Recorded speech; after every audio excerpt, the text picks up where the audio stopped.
Hello. London! We're at the London Watch Show. The whole team is back together. I forgot my wallet in the boat. I actually lost my wallet in the room on the boat. Forgets his wallet and he can't pay for anything now. Luckily I have my cards on my phone. We all know that from last time as well, don't worry about that. Off you. I'm trying so hard. Right.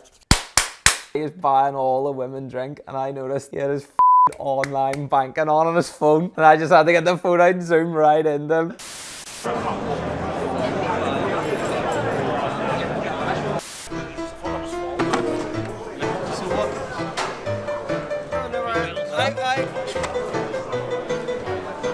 Meanwhile, Working hard, lads. Porn star martini. Oh, that's brilliant. That's the best porn star I've ever had. No, I was working hard. To love and honor. I remember when I had my first beer. There was literally drink coming out of my nose. Didn't even know that that was physically possible. How the did it come out of my nose?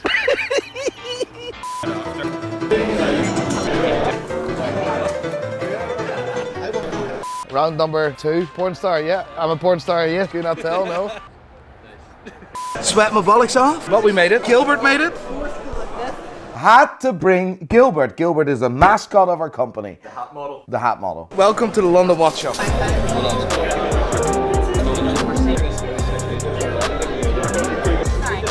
First sale of the day with not just one watch but 2 watches. Bluesy, the 126613LB, and then the Batgirl, the 126710 BLNR. 2 incredible watches. You buy what you like, you can never go wrong, and that's exactly what he done. From day one, it looks like everything was going well, but behind the scenes, a big disaster struck. A good colleague of ours, Jonathan from Edinburgh Watch Company, got £500,000 worth of watches stolen. For us, we didn't feel comfortable. We actually thought about pulling out of the show altogether. I'm struggling with what's the right thing to do. There's part of me thinks the right thing to do is for everybody to get their stuff and leave and say this, we're not having this. That literally could have been us. Jonathan lost £500,000. 32 of his 45 watches are stolen or gone. They checked their stuff into the safe room at 1:30, came back to pick it up at 3:30 and it wasn't there. Safest room in the hotel. We picked ours up just before 3:30. Could have been us. We don't know exactly what happened, but every single dealer had to put their watches in the safe room. And when he tried to collect it, his bag with 32 watches was gone. It was extremely worrying. There's no security on the floor at all. After the disaster of the first day, the organisation of the London Watch Show did take action. They hired another security firm. As well, they added a gazillion cameras and new safes were installed. So what is the plan to attack? We're loading from loading bay. Immediately go to Grosvenor. As long as there's security there, they meet us there. Yeah. Because of what happened on the first day, I didn't feel comfortable to have my watches in that safe room. So I took action and smuggled the watches out of the London Watch Show back in our hotel. We had to put the watches back in the belly cases. The belly cases then had to go into these big suitcases so it didn't look like there was anything valuable in there. And then we needed to smuggle it back in the car with a security detail to bring it back to the hotel. As well as that, I wanted to go out with the team. So I had 2 big security motherfuckers sitting on the watches, guarding the watches with their lives, so we were able to go out for a drink. So the next day we had to do this whole operation again, but in reverse. Big shout out to the team at the Hard Rock Hotel in London. You guys are absolutely amazing. London Watch Show day 2. Day 1 literally made me 10 years older. Glad to see all the watches here safely. That's scary. Like, I'm absolutely heartbroken for Jonathan, to be honest. Let's make sure that it's not gonna ruin our weekend. Appreciate that. What are you wearing? What's your name?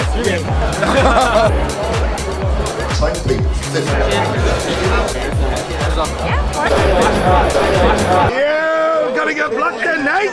The support was insane. All these people wanted to come down and take photos and shit. That means the world to me. We're gonna spin for a deal here. This guy wanted to sell us a Rolex, but we couldn't agree on price, so we decided to have a coin toss. Heads or tails? Heads. If the coin ended up on heads, I had to pay 7,250. If it was tails, I had to pay 6,750. Sorry. We're up. But a deal's the deal. We bought his watch for 7,250.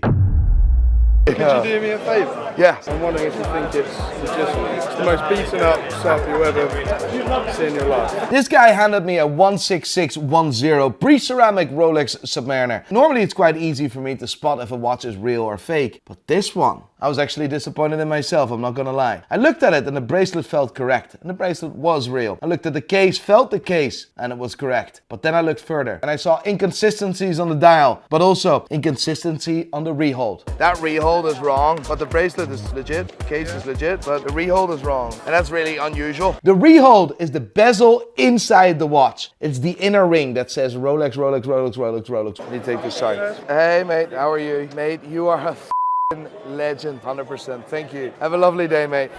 Yes, baby! I lost my wallet on a boat, and guess what? I'm going back on the same boat, and I found my wallet. This motherfucker tried to escape on me so many times. You're not going nowhere. That doesn't look really good. Have a look. All right, this is the same era. We can get that open up and figured out for you. It's getting harder and harder to really identify specific watches on fake to real. And there was something unusual in that rehold. I'm actually annoyed that I couldn't tell in one go if it's real or fake. There's a lot of Hublots around here. I have not seen a single Hublot on anyone's wrist. I've only seen them in cabinets. People are trying to sell them. No one is wearing them. Making the watch world a better place, one watch at a time. Oh, by the way, can I just say that, you know how insane special this watch is? This is the Patek Philippe Nautilus 5711 A14. This is probably the only green olive dial Patek Philippe Nautilus for sale in this side of the world. And we just include this in our collection at Pride and Pinion. So if you want to buy or sell your watch, go to prideandpinion.com now. From an investment point of view, What is the budget?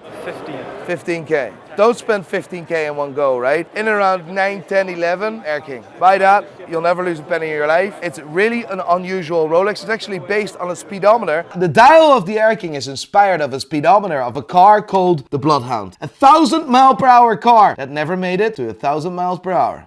A class watch, mate. And it's the most recognizable bracelet, obviously. That's the watch you should buy at that price point. An investment is two things. You want to increase in value, you want to sell it easily. You have that sold within 5 minutes. Where if you look at, for example, something vintage, what I love, it's going to take you a longer time to sell. I wanted to give away 1,000 caps. Now we still have a good few caps left, so I thought it would be a good idea to give away 10 caps to my subscribers that comment on the video now. Buy some watches. Sold a few, so I need to buy a few. How much are you looking for the Harris? 3750. Done.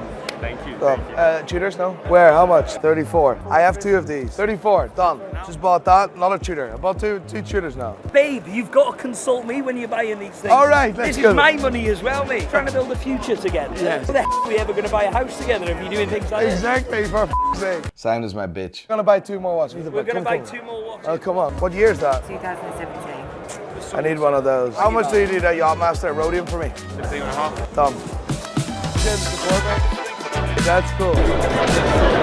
To be honest, this is so cool to see this, and I was so ridiculously proud of my team. They have worked their asses off. Just sign your name on the face. Now, nice big signature on there, go for it. This man writes checks for a living. This magician bollocks was unbelievable. Watch closely, we're going to do a trick with your card. There's only one in the world. See that there? Yeah, watch. We lose your card in the pack. Now, if I snap, one card changes, look here, into Trilogy. And we know that's your card, because if we have a little look, you see you've signed it as well, right? If I put it here, underneath this card, like this, okay? You're going to pick a card. Just say stop, son, anytime. Remember that card.